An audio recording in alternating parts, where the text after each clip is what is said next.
আসো আমাদের সাথে। ওয়াসিমের রক্ত পিতা থেকে দুনিয়ার সাবধান সাবধান সাবধান সাব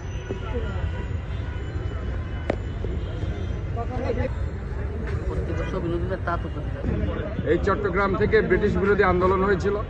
এই চট্টগ্রাম থেকে 90-এর স্বৈরাচার বিরোধী আন্দোলনে আমাদের এখানে অনেকেই তাদের তাজা প্রাণ দিয়েছিল এবং গত জুলাই আগস্টে 24-এ আমরা দেখেছি তারা তাদের তাজা প্রাণ দিয়ে সেদিন চট্টগ্রাম থেকে 3 জন শহীদ হয়েছিল। আমরা ওয়াসিম আকরামকে আমাদের জাতীয়তাবাদী ছাত্র দলের একজন গর্বিত সৈনিক, আমার সাথে রাজনীতি করেছে। বাংলাদেশকে স্বাধীন করার জন্য শহীদ প্রেসিডেন্ট জিয়া রহমান এই চট্টগ্রাম থেকে আই রিভোল্ট উই রিভোল্ট বলে মুক্তিযুদ্ধের সূচনা করেছিলেন। 26শে মার্চ স্বাধীনতার ঘোষণা দিয়েছিলেন। 90-এর স্বৈরাচার বিরোধী আন্দোলনে চট্টগ্রামের ছাত্র নেতারা সামনের সম্মুখে থেকে তারা তাদের ভূমিকা রেখেছে। ঠিক একইভাবে ব্রিটিশ বিরোধী আন্দোলনে চট্টগ্রামের এরা আন্দোলন করেছিল। ঠিক একইভাবে জুলাই আগস্টে আমরা দেখেছি চট্টগ্রাম থেকে সেদিন 16 জুলাই শহীদ হয়েছিল। সারা বাংলাদেশ থেকে আবু সাইদ সহ 6 জন শহীদ হয়েছিল। সেদিন চট্টগ্রাম থেকে 3 জন শহীদ হয়েছিল। কাজে আমরা মনে করি আজকে এই যে শহীদরা যে তারা যে শহীদ হয়েছে, তারা যে তাজা প্রাণ ঢেলে দিয়েছে, আমরা সবাইকে আজকে ঐক্যবদ্ধতার জায়গায় আনতে চাই। আজকে আমাদের ঐক্যবদ্ধতার বড়ই অভাব।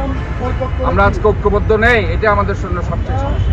কাজে আমি মনে করি যে আমাদের যে বর্তমানে বাংলাদেশের মাননীয় প্রধানমন্ত্রী রাষ্ট্রনায়ক তারেক রহমান জুলাই আগস্টের চেতনাকে ধারণ করে জুলাই যোদ্ধাদেরকে যেভাবে পুনর্বাসিত করছেন, শহীদ পরিবারের যেভাবে বাড়িতে যাচ্ছেন, খোঁজখবর নিচ্ছেন, তাদের পরিবারকে পুনর্বাসিত করছেন, এটা আমাদের জন্য একটা ইতিবাচক দিক।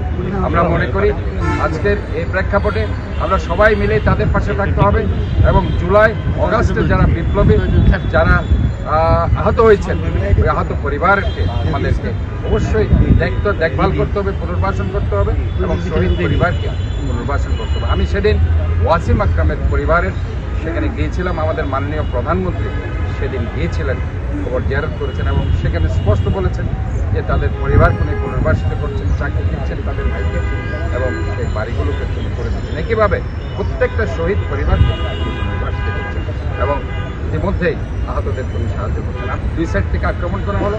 আক্রমণ করার পর আমাদের জুলাই যোদ্ধারা যখন তাদেরকে বিভিন্নভাবে ভারী অস্ত্র দিয়ে, কাটা রাইফেল এবং বিভিন্ন ধরনের ফ্রিজ এবং অন্য অস্ত্র দিয়ে তাদেরকে আঘাত করা হলো, তারা যখন পিছু উঠছিল ঠিক তখনই আপনারা দেখেছেন এই আমাদের রিয়াজউদ্দিন বাজার শ্রমিকরা, আমাদের দলীয় জাতীয়তাবাদী দলের বিভিন্ন শ্রমিক দল, যুব দল, ছাত্র দল এবং অন্য দলের নেতাকর্মীরা সেদিন তাদের সাহসিকতার ভূমিকা রেখেছিল। জুবলি রোড থেকে শুরু করে রিয়াজউদ্দিন বাজার, আমতলা থেকে শুরু করে তারা সেভাবে যে পাল্টা আক্রমণ সেদিন যদি না করতো অস্ত্রের বিরুদ্ধে, সেদিন হয়তো বা ইতিহাসটা অন্যদিকে